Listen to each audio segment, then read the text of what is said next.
nggak ada kebaikannya. Mulai dari ujung rambut, ujung ubun-ubun, sampai ujung kaki semuanya maksiat. Gak usah ditanya dia maksiat apa. Matanya lengkap, telinganya lengkap, mulutnya lengkap, tangannya, kemaluan, semuanya ada maksiatnya. Nggak ada yang nggak maksiat. Tapi malaikat ini kan SOP. Seperti malaikat itu tentara Allah. Tentara itu hitam putih. Mereka maunya ya sesuai SOP. Polisi sama lah ya. Tapi Allah mengatakan, tunggu. Kamu belum timbang yang satu. Kamu belum baca dan hisap satu bagian. Apa itu? Bagian dadanya. Maka Allah perintahkan malaikat bedah dadanya. Karena yang membedah malaikat kecepatannya cahaya. Sehingga membedah tidak terluka. Diambillah jantungnya. Dibuka darahnya. Mengalirkan nama Allah. Allah, Allah, Allah. Itu baru nama Allah. Diambil jantung itu, ditaruh di satu timbangan, lalu semua maksiatnya ditimbang. Apa yang terjadi? Waladzikrullahi akbar. Assalamualaikum warahmatullahi wabarakatuh. Selamat datang di channel Cahaya Kolbu, dan semoga sahabat pendengar channel ini senantiasa mendapat ampunan Allah, diberkahi hidupnya di dunia dan juga di akhirat kelak. Amin. Kalau namanya Muhaimin, Muhaimin ini kan artinya Allah yang maha memberikan ketenangan. Semoga diberikan nur itu oleh Allah. Amin. Amin. Tapi belum tentu juga. Ya, tanya aja istrinya ya. Gimana Bu Nyai? Udah tenang belum? Pak Wakil ya, ternyata Kiai bisa berpolitik. Tapi saya ngaku saya nggak bisa berpolitik, Gus. Ya. Saya datang ini karena bulan Maulid aja. Kalau sudah tahun 2023, saya udah nggak ketemu lagi dengan tokoh-tokoh pejuang-pejuang politik. Nanti mohon maaf. Jangan bilang di hati gue nggak bakal ngundang gitu ya. Karena bulan Maulid bulan bersama, kita nggak ngelihat partai, kita nggak lihat mazhab, nggak ngelihat apapun, yang penting dia cinta Rasulullah, kita datang. Bahkan ke pelosok pun saya datang. Apapun, yang penting dia nyebut nama Rasulullah bergetar, saya datang. Gitu ya. Karena Rasulullah itu milik bersama, rahmatan lil alamin. Bukan hanya rahmatan untuk satu golongan. Ya. Maka walaupun saya belum pantas jadi pewaris beliau, saya ingin mewarisi akhlaknya sedikit. Menjadi membawa atau menjadi duta rahmat untuk alam semesta. Alam semesta tidak hanya orang soleh, juga ada yang tidak soleh. Tidak hanya orang taat, juga ada pemaksiat. Tidak hanya manusia, tapi juga ada hewan. Maka kalau kita emang ingin jadi pewaris rahmat Nabi, harus merahmati semuanya. Kalau ada pengusaha, dia harus berusaha, usahanya nggak menghancurkan alam, tapi memajukan alam. Kalau versi malaikat, pengusaha itu penghancur alam. Saya baru pulang dari Samarinda, Gus. Itu berkah Allah untuk Kalimantan.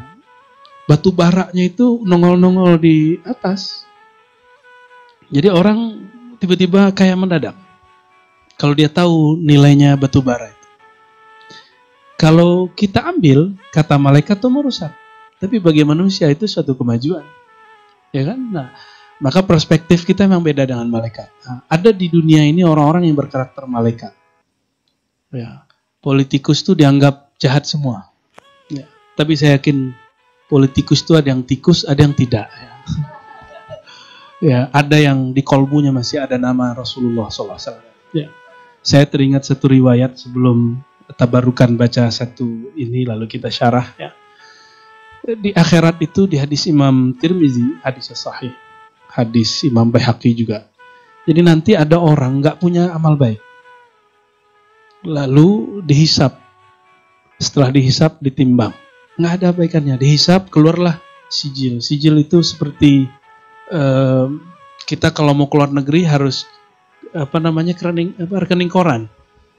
Rekening koran panjang itu.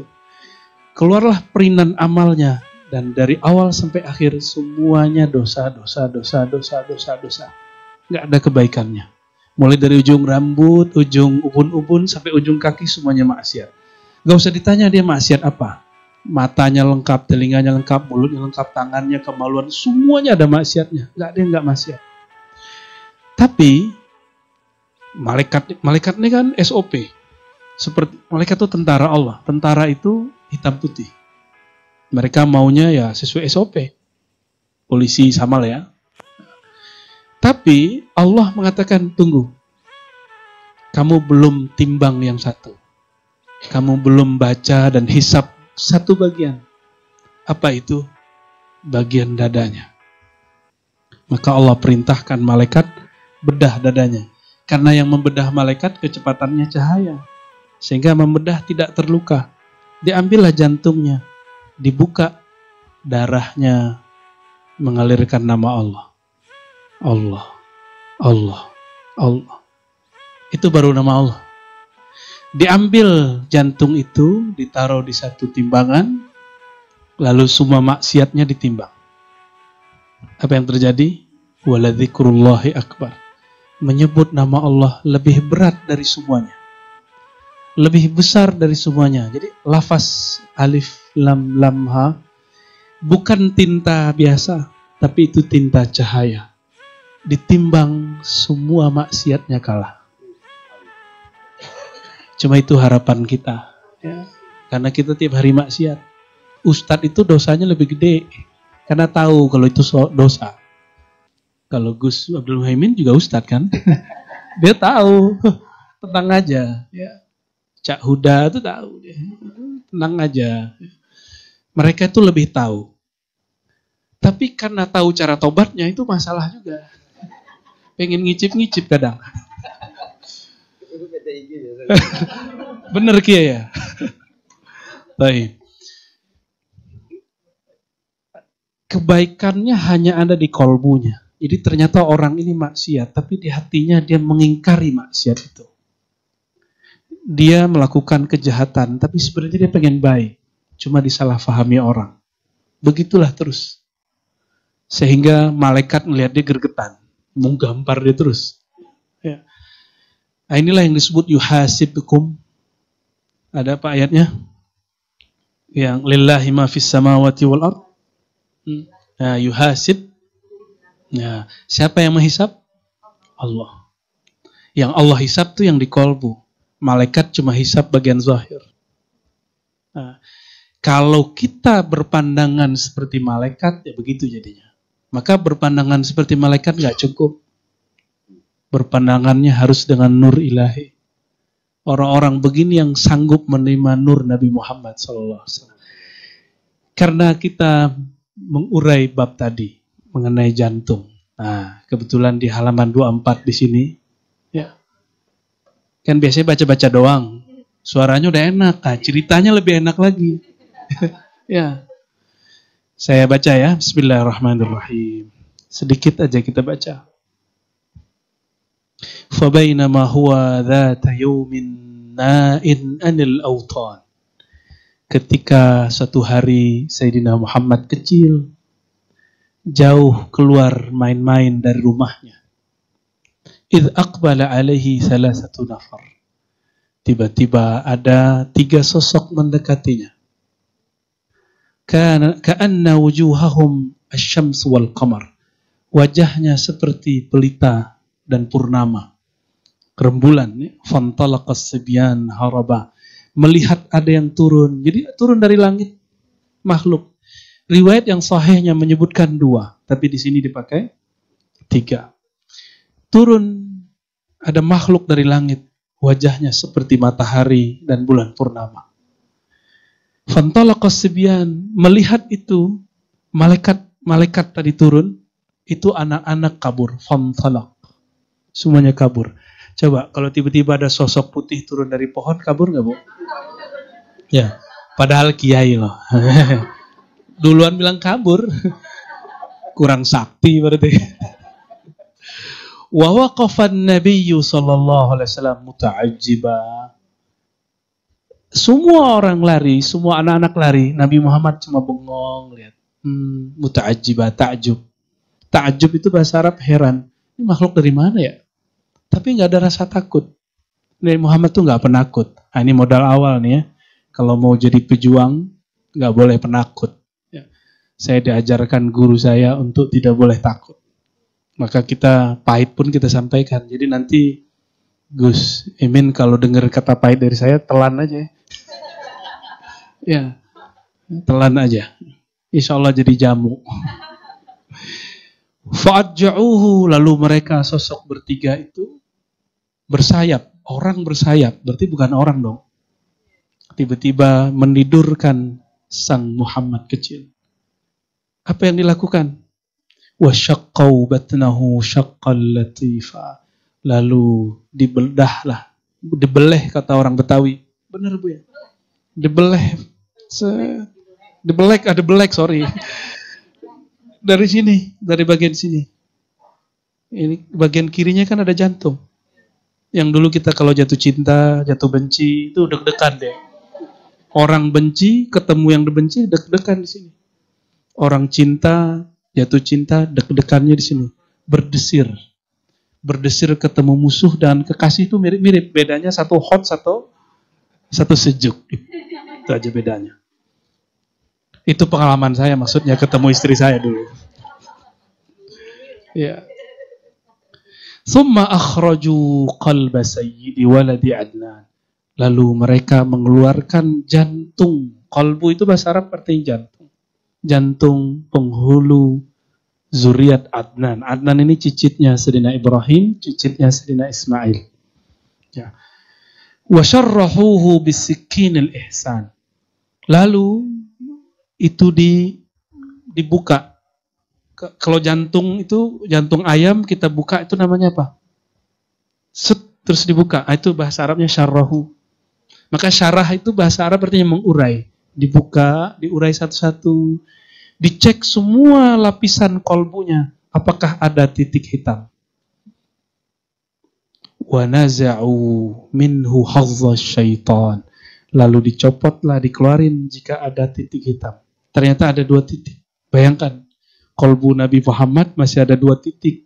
Kira-kira kolbu Ar-Razi gimana, Cak? Kolbu Wakil gimana nih? Saya nggak tahu deh.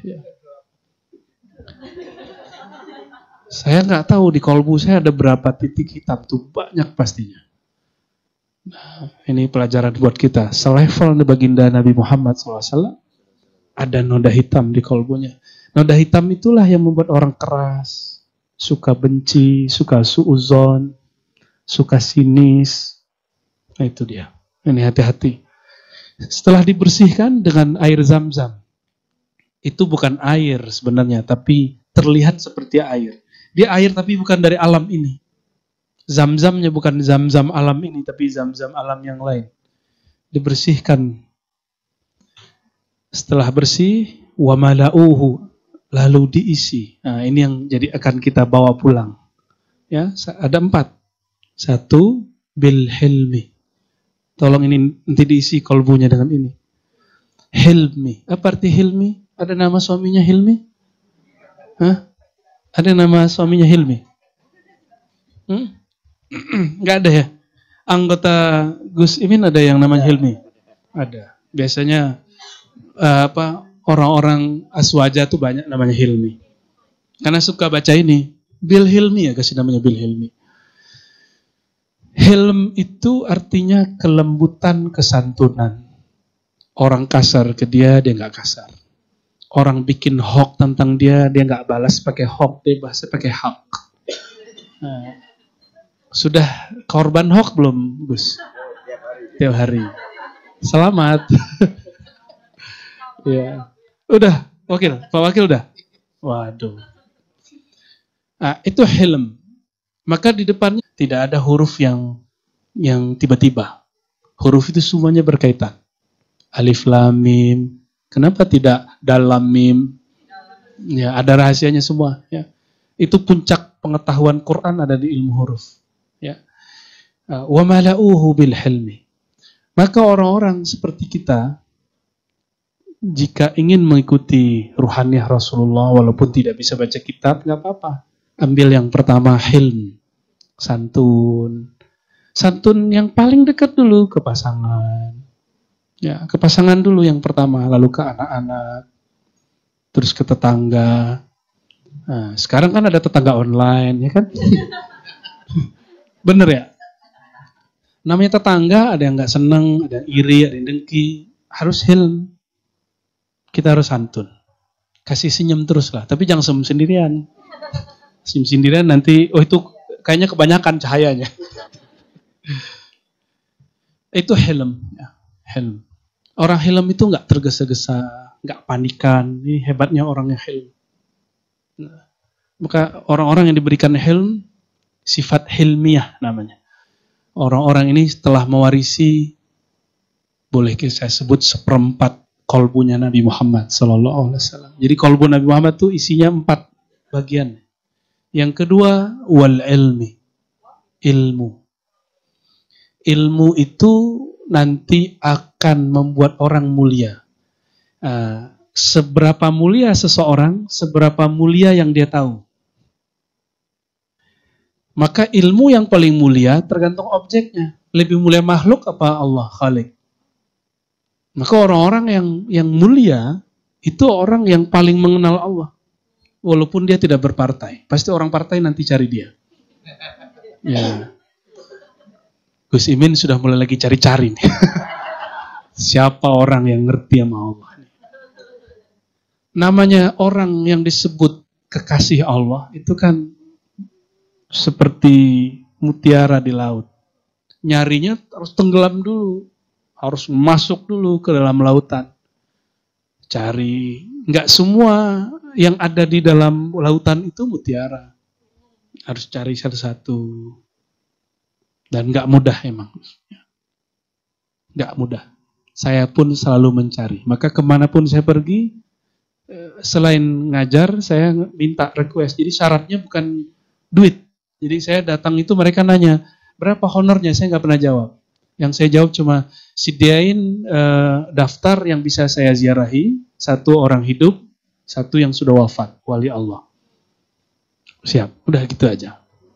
Karena kalau hanya mengunjungi yang hidup, kita nanti pinter ilmu, tapi hati keras. Maka harus berkunjung kepada wali. Nah, ini saya dapat dari guru-guru saya. Kunjungilah orang alim, tambah ilmu. Kunjungilah orang yang sudah wafat, tambah ilmu. Hilm, lembut hatinya. Maka saya bisa nangis kalau ceramah semenjak sering ziarah, jadi kuburiyun. Sarkup, sarjana kuburan. Ya, itu pasukannya Gus Imin. Gitu. Aslinya saya nggak suka ziarah. Yang suka ziarah istri saya itu. Ya, karena emang di Padang itu, ya mohon maaf, kuburan kiai nggak rawat. Kita cuma ngerawat sebelum puasa aja. Kalau di sini, kiai wali, orang tidur di situ. Ya. Lengkap sudah di sini. Tapi kecantol sama orang Tuban. Orang Tuban kuburiyun ternyata ya. Sekarang kalau saya pulang kampung, saya minta duluan. Dek, sebelum ke rumah, setoran dulu. Setoran dulu sama kuburiyun. Ketemu yang mati-mati dulu kita, baru ketemu yang hidup. Supaya dapat hilm. Hilm ya. Yang kedua tadi ilmu. Maka syaraful insan, syaraful alim, bi syarafil ma'lum. Kemuliaan orang alim tergantung pengetahuannya tentang siapa. Coba lihat, kalau presiden, pejabat di negara mana saja, dia akan cari ilmuwan. Benar nggak? Dia kalau naik, dia cari ilmuwan. Ilmuwan politika, ilmuwan apalah, ilmuwan alam kah, dia cari. Karena untuk backup dia. Salah satu ciri Allah ridho kepada seorang pemimpin, ja'ala lahu waziran salihan. Bukan waziran zakiyan. Apa beda salihan dengan zakiyan? Nah, ini mungkin boleh, walaupun saya nggak boleh menggurui yang lebih senior, tapi karena lagi dituakan sekarang, saya boleh ngomong lah ya. Jadi ke politisi pun saya mau ngomong gini. Mau dia partai apapun, saya akan ngomongnya sama. Ngomong ini. Ya. Ja'ala lahu waziran salihan. Ciri-ciri orang-orang yang Allah takdirkan memimpin dengan baik. Ini hadis Imam Nasai, hadis yang sahih. Allah jadikan bagi dia wazir. Wazir itu orang yang menjadi asistennya, menterinya, wakilnya, sekretarisnya, orang yang loyal sekitar dia, salihan, bukan zakiyan. Saleh itu cocok batinnya. Kalau soleh udah pasti zaki. Karena dia tahu cara mengkoneksikan kolbunya dengan kawannya. Tahu kapan memimpin, kapan tahu dipimpin. Itu yang salihan. Kalau zakian belum tentu. Zakian kan alim. Orang pinter. Oh, orang pinter banyak. Tuh, tiap hari nonton di TV banyak orang pinter. Ngapain orang pinter? Kerjanya ngomentari. Ya, dia nggak sadar ngomentarin orang itu nyakitin hati kadang-kadang. Tapi jadi komentator tuh asik, bener nggak? Asik ya? Asik ya. Maha benar netizen dengan segala. Asik bener. Saya karena akademisi, terus juga ikut berdakwah. Maka dakwah kita ala kampus paruh-paruh. Di kampus kita ngomongin orang biasa, kritik kitab biasa. Waktu dulu saya ngeritik Zakir Naik, banyak orang kebakaran jenggot. Padahal biasa aja, bagi kita yang ngeritik jangankan Zakir Naik. Gus Dur dikritik, biasa aja kan? Hatta Hadratus Syekh Hasyim Asy'ari dikritik orang dan itu biasa aja. Yang nggak biasa dikritik gak usah jadi orang alim. Ya, karena ilmu itu qabilun lil qabuli, qabilun lil raddi wan naqdi. Jadi kalau orang berilmu mesti siap dibenci, siap dicaci maki, siap dikritik, ya semuanya lah. Nah ini wal ilm. Nah, Imam Ghazali mengatakan dalam kitab Ar-Risalah Al-Dunia, dalam Ihya Ulumuddin, apa kata beliau? Maka orang paling mulia, asyrafun nas. Orang paling mulia, orang yang a'lamuhum billah. Kalau dikumpulkan kitab-kitabnya dari Risalah, Ihya, ada Madarijul Uqul, itu kalimat yang bisa saya rumuskannya. Orang paling mulia itu orang yang paling kenal Allah. Maka nanti mohon maaf ini. Nanti kalau udah musim 2023 kan musim nih. Ntar 2023 ada yang nyalek. Nggak tahu. Gus Imin masuk yang mana deh? Pasti nyari backup. Iya nggak? Backupnya siapa? Orang yang paling kenal Allah. Nah, tapi ingat, ini saya sampaikan pahit. Imam Sya'rani berkalam. Hati-hati dengan para umara. Para politisi. Mereka hanya datang ke orang alim yang kenal Allah, wali-wali di musim politik. Nah, semoga orang di samping saya nggak begitu. Ya, beneran nih ya.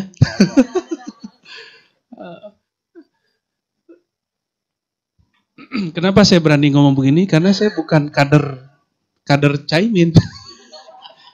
Kalau kader kan nggak berani ngomong, bosnya. Ya. Tapi kadang-kadang kalau kita nggak ngikut kemana-mana, kadang-kadang kurang ajar juga sih. Ya. Mohon maaf kalau ada yang saya kurang ajari ya.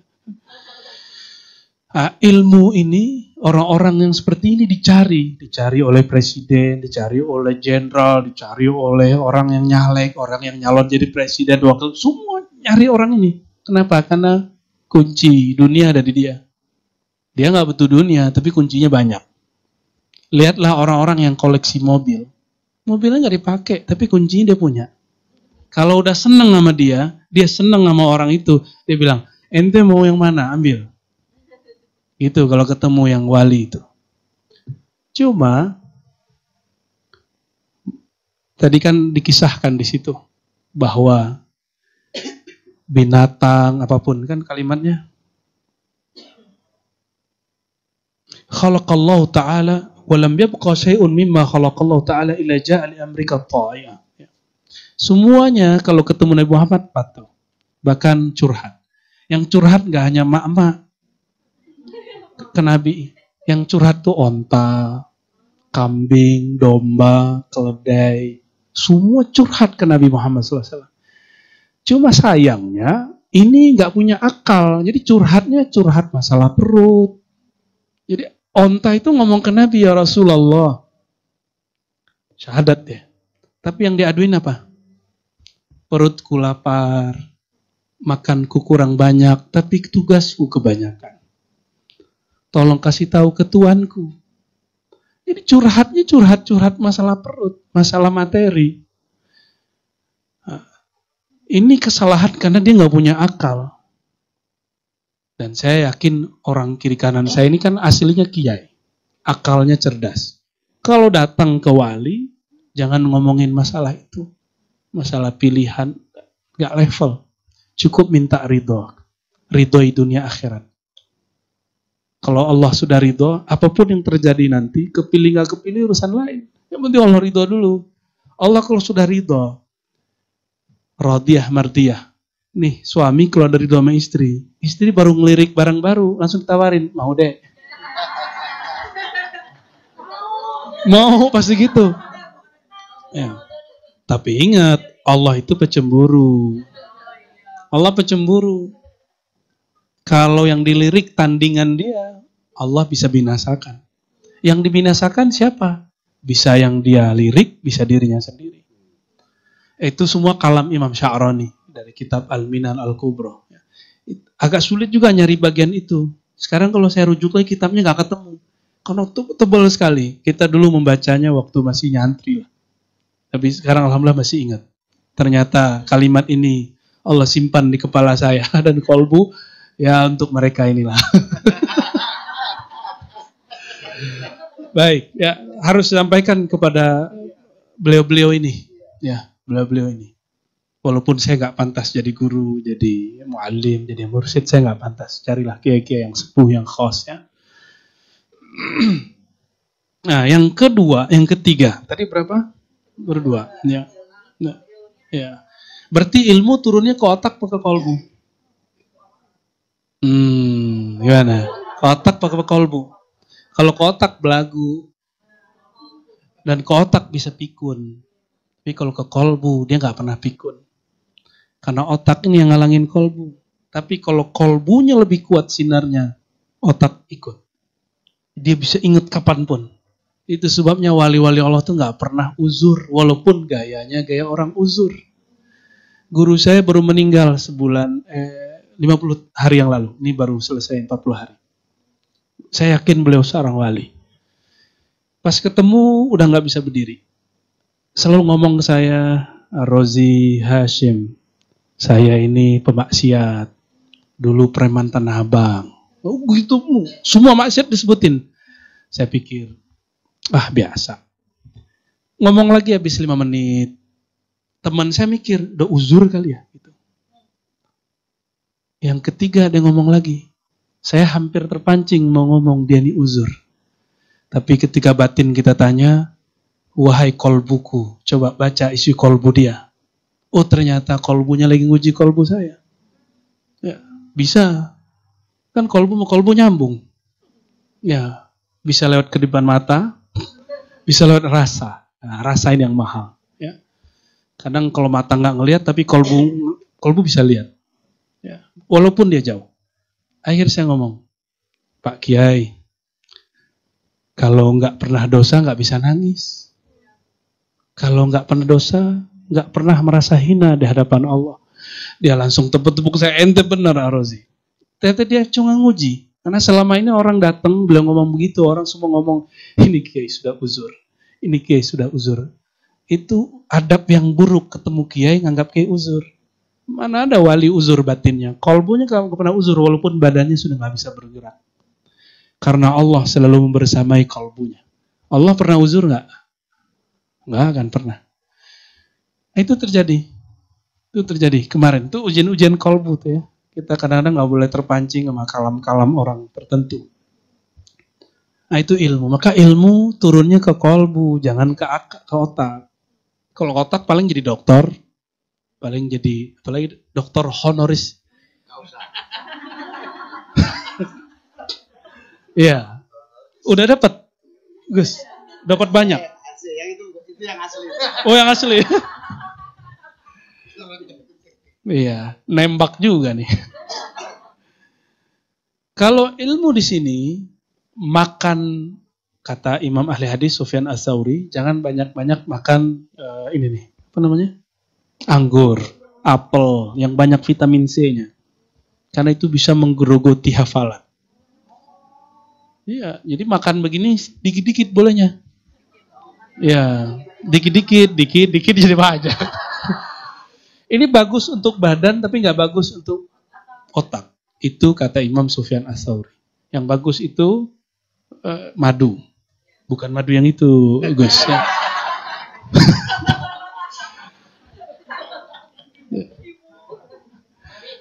Amin gitu.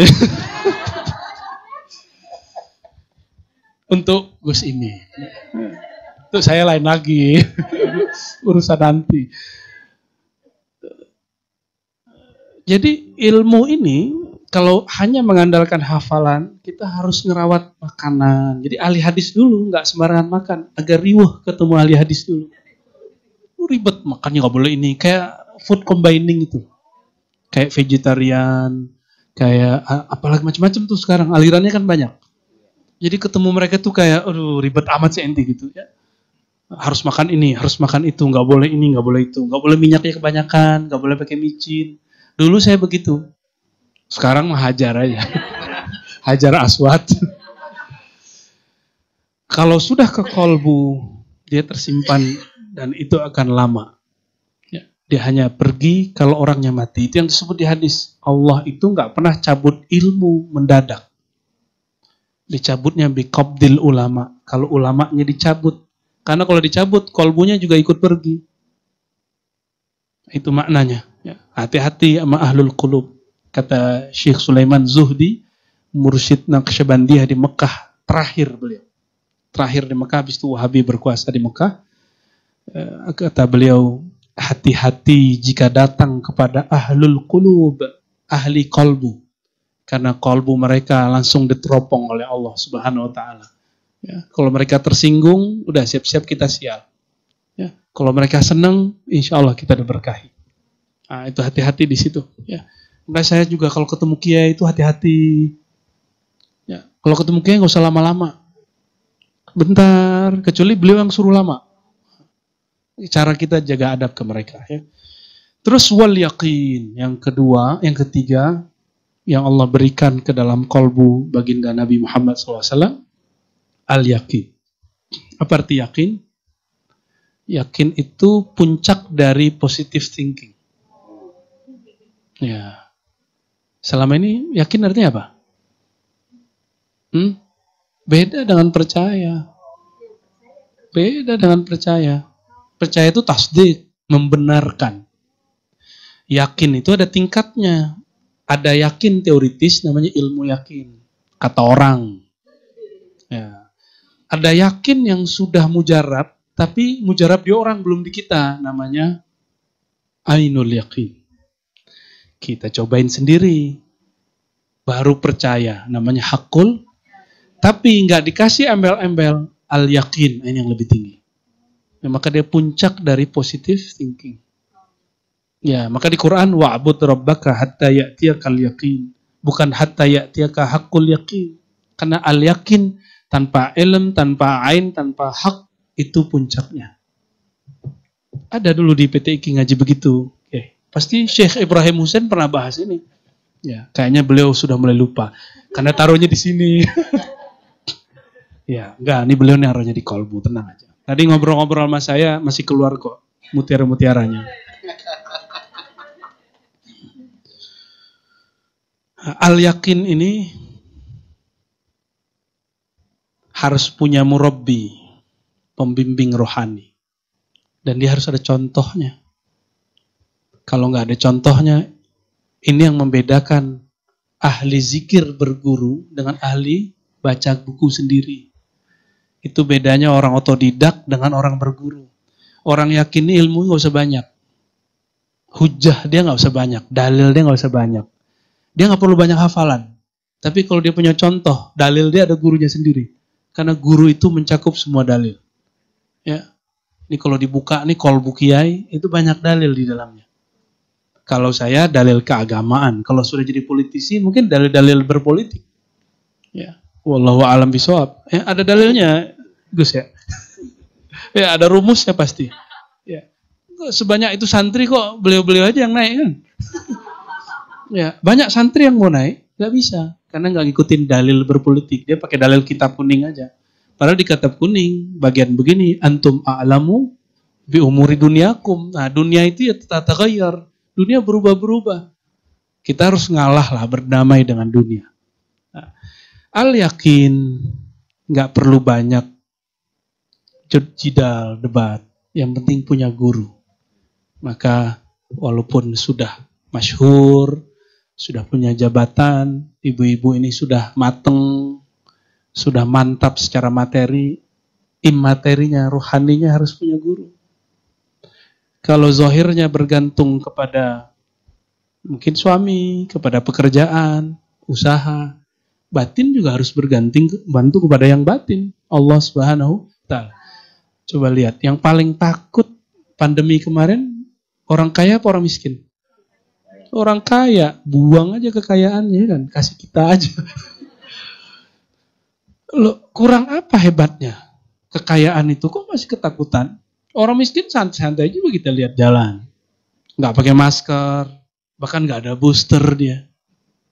Dan kematian mereka sedikit, yang banyak mati orang kaya, mati ketakutan.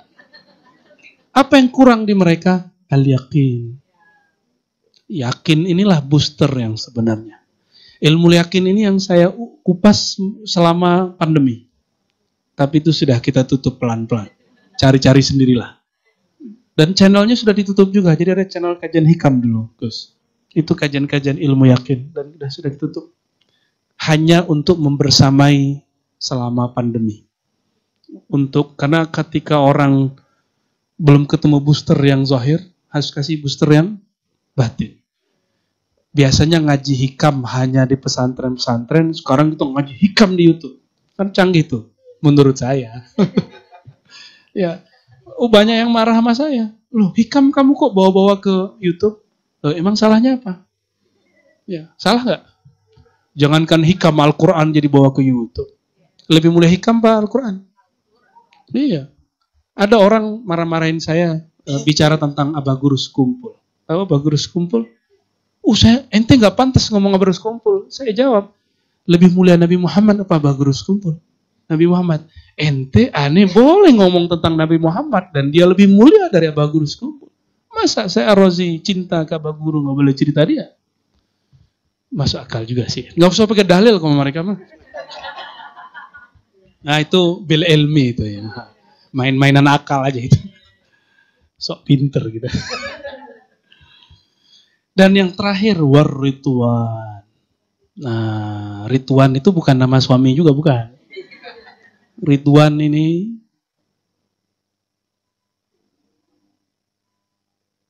takdir buruk, takdir baik, bagi dia sama.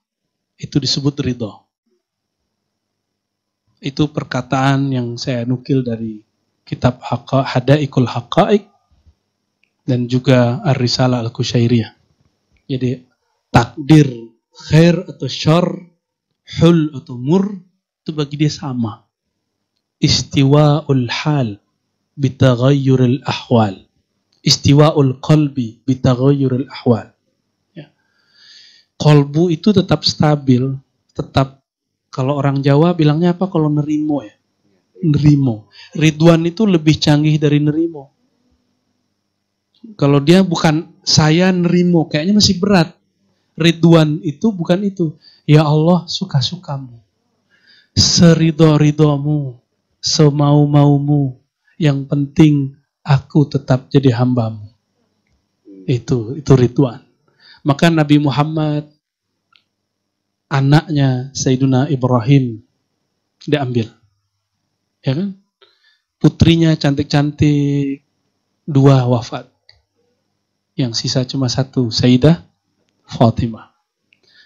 Satu lagi Qasim atau Abdullah, atau disebut juga Thayyib. Juga Allah panggil. Jadi ujiannya Nabi, nggak ada apa-apanya ujian anak saya diambil 1. Anak beliau diambil semua kecuali 1.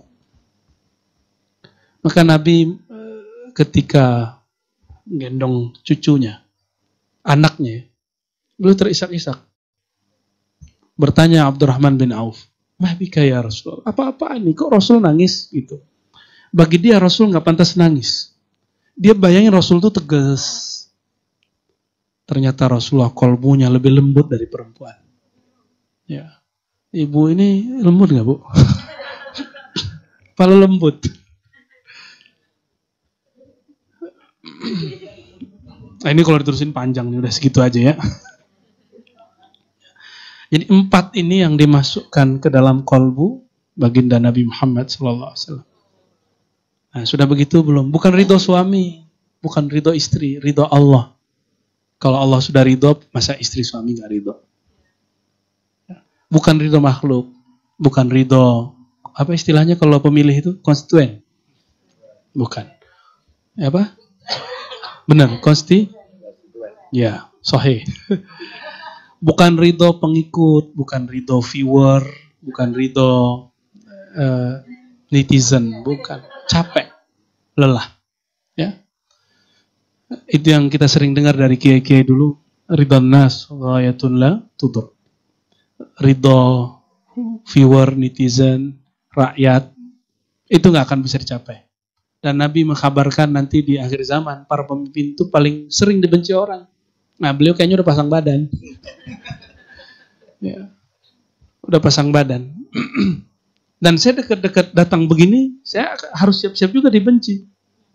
Karena kolbu kita membuka semua. Nanti yang undang mungkin lawannya Gus Imin, saya insya Allah datang juga. Insya Allah. Yang penting maulid musimnya. Maulid saya datang.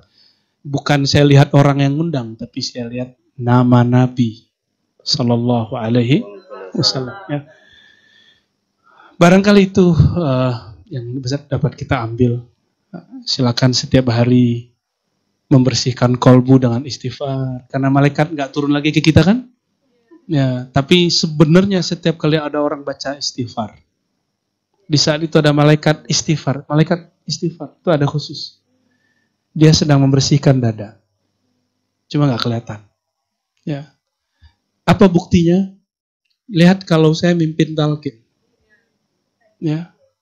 Mimpin talqin zikir, istighfar.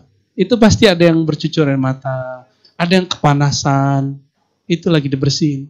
Cuma nggak kelihatan oleh mata. Kenapa? Karena dia bukan makhluk fisik. Kalau dilihat pakai kolbu kelihatan. Ya. Bahkan ada beberapa yang datang ke saya, Allah ambil isi kolbunya, dibuang, itu lebih menjijikkan, lebih bau dari bangkai 40 hari. Dia lihat secara batinnya. Ada yang begitu. Jadi Allah liatin. Itu di dunia. Jadi pembedahan kolbu itu tidak hanya untuk para nabi, tapi juga untuk para kekasih-kekasih Nabi Muhammad Sallallahu Alaihi Wasallam. Syaratnya satu, cintai Nabi Muhammad. Ya, bersihkan setiap hari. Setiap hari. Insya Allah. Coba diulang sebelum ditutup. Pertama apa? Helm. Apa artinya? Berarti sebelumnya ada apa di kolbu Nabi? Keras, kasar. Itu dihilangkan. Nabi, iya. Zuriat Nabi dibersihkan nggak? Enggak. Maka zuriat Nabi belum tentu dapat ini. Jadi tolong dimaklumi. Jangan benci kepada zuriat Nabi. Mohon dimaklumi. Cinta ke zuriat Nabi bukan karena partainya sama, pilihannya sama, tapi karena zuriat Rasulullah SAW. Ya. Terus yang kedua, tadi apa? Ilm. Lawannya apa? Jahil. Ya. Yang ketiga, yakin. Lawannya apa? Syak. Banyak ragu, banyak curiga, tuh hati-hati. Yang curiga sama lakinya. Kurang-kurangi, yakin ke Allah. Suami, istri nggak bisa jaga kecuali yang zahir-zahir. Serahkan penjagaan mereka kepada Allah. Ya. Seneng banget Kiai dibilang gitu. Merdeka. Dan yang terakhir ar-ridwan. Berarti lawan ridwan apa? Rela, lawannya apa? Nggak rela. Nggak rela itu apa? Nggak rela itu bahasa Arabnya apa? Ridwan itu, lawan ridho. Itu ghadab, marah-marah. Apalagi su'udzon, buruk sangka. Itu dia. Nah, ini yang dicopot dari kolbu Nabi. Semoga dengan kita buat maulid, Allah kemudian membersihkan kolbu. Ya. Lalu diisi dengan 4 sifat ini. Amin ya Rabbal. Mohon maaf nih para kiai, saya sudah menggurui para bunyai. Ya, tapi memang wajib menggurui. Nah, walaupun nanti kita tidak satu partai, tidak satu coblosan, semoga kolbu ini masih berkawan. Ya, mohon maaf dari saya. Selamat berjuang. Assalamualaikum warahmatullahi wabarakatuh. Terima kasih sudah berkunjung di channel Cahaya Kolbu.